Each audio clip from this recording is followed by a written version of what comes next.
नमः शिवाय। हर हर महादेव। आज मैं आपको ऋषि पंचमी की व्रत कथा के बारे में सुनाऊंगी। सतयुग में एक राज था विधर्म। वहाँ के राजा थे संयोचित, राज किया करते तो उनकी प्रजा चारों तरफ से खुशहाल संपन्न से भरी हुई थी। उन्हीं के राज में एक कृषक था, उसका नाम था सुचित्र। उसकी पत्नी का नाम था जयसी। वह बहुत ही पतिव्रता, धार्मिक, कीर्तन भजन करने वाली थी। एक दिन वह खेत में काम कर रही थी, उसी समय वह रजज्वाला हो गई, मतलब उसका मासिक धर्म आ गया। फिर भी यह सब जानते हुए कि वह रजज्वाला है, वो कोई भी कार्य छोड़ी नहीं, अपना नियम धर्म से भोजन बनाने ये सब काम करती रही।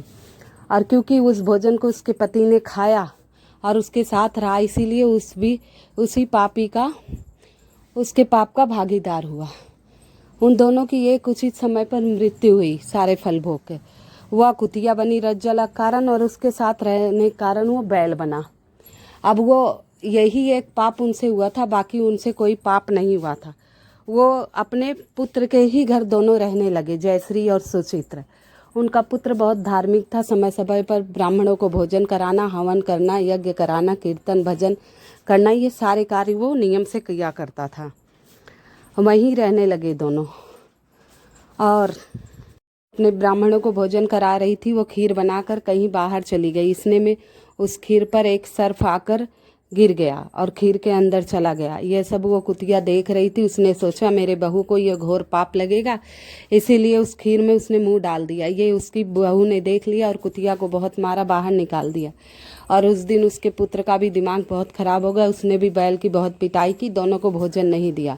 दोनों ने दोबारा ब्राह्मणों के लिए भोजन बनाया, सबको खिलाया पिलाया। रात में कुतिया आई, बोली हे भद्र, आज तो मैं भूखी हूँ। बोला हे भद्र, मैं तेरे कारण मैं भी इस पाप का भागी बना, मैं भी भूखा हूँ, मैं क्या करूँ ये सब। और मेरे बेटे ने श्राद्ध किया, वो श्राद्ध तो निष्फल रहा, क्योंकि हमारी तो उसने पिटाई की, उस श्राद्ध का क्या फल। ये सब उसका पुत्र सुन रहा था।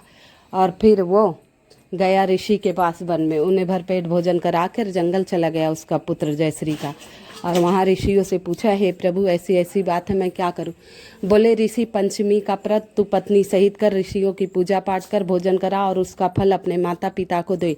ऐसा करने से तेरे माता पिता उस पाप से मुक्त हो जाएंगे और वो बैकुंठ धाम चले जाएंगे। वो पुत्र ऋषि की बात मानकर ऐसा ही किया। ऋषि पंचमी का व्रत किया, पाटा सजाया, लाल वस्त्र वो किए, नहा धो के रेशमी वस्त्र धारण किए, सप्त ऋषियों का मूर्ति बनाया और सप्त ऋषियों का नाम लिया। 7 ऋषि को बुलाकर उनकी पूजा अर्चना कर विधिवत भोजन कराया और रात्रि जागरण करके नियमित भजन कीर्तन किया। ऐसा करने से और जो फल मिला उसका फल अपने माता पिता को दान कर दिया। दोनों ही कुतिया और बैल की तुरंत मृत्यु हो गई और वो विमान में बैठ के बैकुंठ धाम चले गए।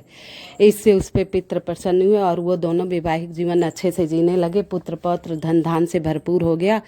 तब से ऋषि पंचमी का व्रत हर महिलाओं को करना चाहिए, क्योंकि रजज्वाला में हर महिलाओं से कुछ न कुछ गलतियां, अपराध होता रहता है। ऐसा करने से उनके पापों से मुक्ति हो जाती है। तो आप भी ऋषि पंचमी का 5 व्रत अवश्य कीजिए, ऋषियों की पूजा कीजिए। ऐसा नहीं कर पाए तो ऋषि पंचमी की कथा सुनिए और 7 ऋषियों का नाम का स्मरण कीजिए।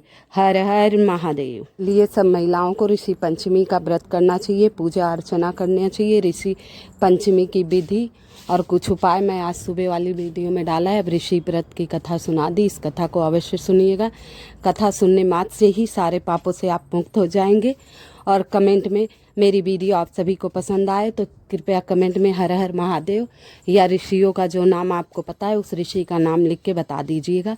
लाइक एवं सब्सक्राइब अवश्य कर दीजिएगा। हर हर महादेव।